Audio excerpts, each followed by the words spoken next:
3 દિવસથી એમ્બ્યુલન્સનો એક video viral થયો છે અને ખૂબ મોટી એમાં બધી ચર્ચાઓ થઈ રહી છે। મારી સાથે એમ્બ્યુલન્સ ચાલક પણ છે ઉમેશભાઈ પરમાર અને મારી સાથે 10 કરતા વધારે એમ્બ્યુલન્સના ઓનર ડોક્ટર પવન છે। આ બાબતે બહુ બધા લોકોની કોમેન્ટ છે, વોટ્સઅપ છે, ફેસબુકના માધ્યમથી કે ડિજિટલ માધ્યમથી ચર્ચાઓ છે અને મોટર વ્હીકલ એક્ટના કાયદા ઉપર રાતોરાત જાણે પીએચડી કરી હોય બધા લોકોએ એટલી બધી એના ઉપરની ચર્ચાઓ થાય છે।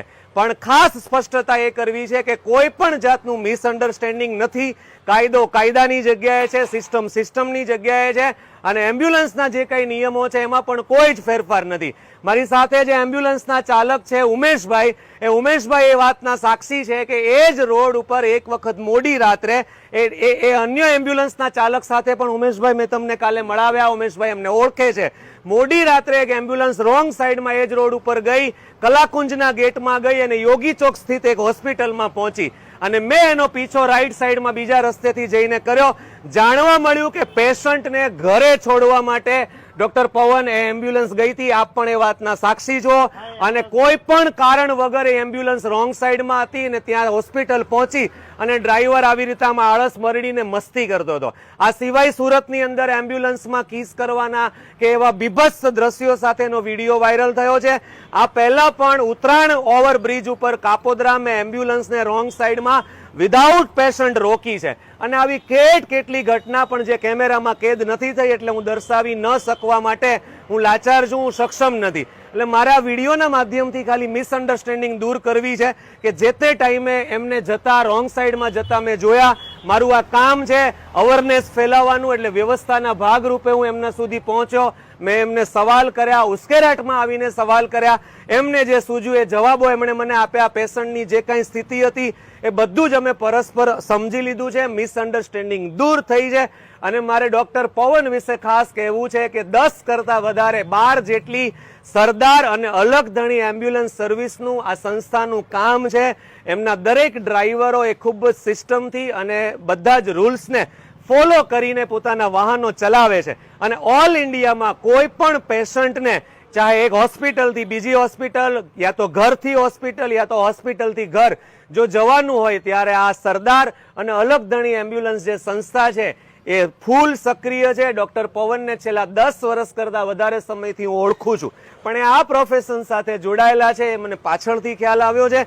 એમની સર્વિસથી હવે હું વાકેફ છું, એના વ્યક્તિત્વથી 10 વર્ષથી વાકેફ છું। એટલે મારે આ વિડીયો જોનાર દરેક વ્યક્તિઓને ખાસ કહેવું છે કે ડોક્ટર પવનની આ સર્વિસનો લાભ લેજો। ઉમેશભાઈ જે ડોક્ટર પવનની ટીમમાં એમ્બ્યુલન્સ ચલાવવાનું કામ કરે છે એમને પણ સપોર્ટ આપવા માટેની મારી એક અપીલ છે, એક વિનંતી છે અને આ સિવાય જે કાંઈ મિસઅન્ડરસ્ટેન્ડિંગ કાયદા બાબતે કે જે કાંઈ આપણી છે એ બાબતે આપણે બધાએ સાથે મળીને સાચવી લેવાનું છે। આ ઘટનાને સમજવાનો પ્રયાસ કરવાનો છે અને એમ્બ્યુલન્સ હોય એટલે કાયદાથી જ ચાલતી હોય આવું બિલકુલ જરૂરી નથી। 365 દિવસ હું આ શહેરમાં ટ્રાફિક અવેરનેસનું જ્યારે કામ કરું છું ડોક્ટર પવન, ત્યારે મેં પણ એવું કેટલી બધી વખત જોયું છે અને ડોક્ટર પવન પણ એમ કહે છે કે કાંઈ વાતમાં ન હોય છતાં પણ અમને પેશન્ટના સગાવાલા પ્રેશર કરતા હોય છે। ડેથ બોડી લઈ જવાની હોય, મૃત શરીર હોય છતાં પણ ઓવર સ્પીડે ચલાવવાનું પરિવારના સભ્યો આગ્રહ રાખતા હોય છે, તો આ બિલકુલ યોગ્ય નથી અને ખોટી જે માન્યતાઓ છે એમ્બ્યુલન્સ 2-3 ને ઉડાડી નાખે તોય ચાલે ને આમ ને તેમને, આવું હોતું નથી। આવા ભ્રમક વાતોમાં કે કાયદામાં માનવું નહીં। જે કાયદાઓ સાચા અને વાસ્તવિક છે એનું આપણે ચોક્કસપણે સાથે મળીને પાલન કરવાનું છે। આ સિવાય ઘણી બધી વાતો થઈ શકે પણ હમણાં આટલું મને ઇનફ લાગે છે। હું ડોક્ટર પવનનો અને ઉમેશભાઈનો આભાર માનું છું ને પવનભાઈને જો કંઈ વન લાઈન મેસેજ આપવો હોય તો પવનભાઈ આપણી સાથે વાત કરશે। ડોક્ટર પવન, હવે આપણે કાયદાકીય રીતે એટલું જ કહેવું છે કે ઘણીવાર અમને રિલેટિવના કોલ આવતા હોય કે તમે હાઈ સ્પીડમાં ગાડી આવવા દો, બરાબર, તો તે ટાઈમે ઉમેશભાઈ એમરજન્સી ગાડી લીધી। ઉમેશભાઈ મારા પાર્ટનર છે એમ્બ્યુલન્સ સર્વિસમાં, એમને એમરજન્સી તે ટાઈમે ગાડી લીધી।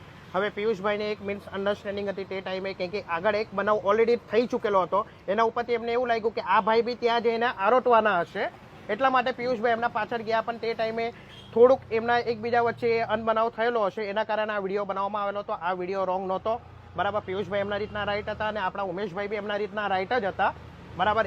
એનો કોઈ આમાં ક્લિયર કરવું નહીં, લોકોએ એવું કહેવું નહીં કે આમના પર કેસ કરો પિયુષભાઈ પર, એ બધું નહીં। એ જે કામ કરી રહ્યા છે તે રાઈટ છે અને એનો બી અમે સાથ સહકાર આપીએ છીએ. પણ ક્યારેક એમ્બ્યુલન્સનો કામ હોય છે ત્યારે આ રીતના થતું હોય છે અને એમરજન્સીના કારણે એમ્બ્યુલન્સ રોંગમાં જતી હોય છે. એ ત્યાં શેના માટે કે એ એમરજન્સી પેશન્ટ લેવાનું હોય તેના માટે. એટલે આ એક મિસઅન્ડરસ્ટેન્ડિંગ થયેલી હતી કે પિયુષભાઈને બી એટલું ખ્યાલ નહોતો કે ત્યાં પેશન્ટ લેવાનું છે. પિયુષભાઈને એવું હતું કે ત્યાં જઈને આપણે આરોટવાના હશે, પણ પછી એમને જોયું, જાણ્યું, બધું વિચાર્યું અને અમે અમારી એકબીજાની મુલાકાત થઈને બધી અમારી આના પ્રત્યે વાત ક્લિયર થયેલી છે.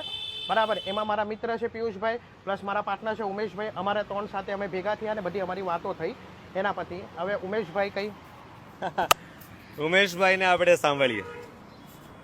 બસ બીજું કાંઈ કહેવાનું નથી કે ભાઈ જે આ પિયુષભાઈએ જે એને મિસઅન્ડરસ્ટેન્ડિંગ થયેલી હતી એ બધી ક્લિયર થઈ ગઈ છે અને હવે ખોટી રીતના કોઈ મેસેજ એવા કોઈ ફેલાવવા નહીં ભાઈ, બરાબર. અને વરાછા કે સુરતની અંદર કંઈ પણ જગ્યાએ એમ્બ્યુલન્સ નીકળે તો એમ્બ્યુલન્સમાં એવું જરૂરી નથી ખોટો માણસ જાય છે ગાડી લઈને, કોઈ ઇમરજન્સી જગ્યાએ પણ જતો હોય છે. તો એમ્બ્યુલન્સ નીકળે છે તો એને જગ્યા આપો, એને સપોર્ટ કરો, એમ્બ્યુલન્સને ગમે ત્યાં ટ્રાફિક હોય તો એને રસ્તો આપો, બસ એટલું જ કહેવું છે. Thank you so much.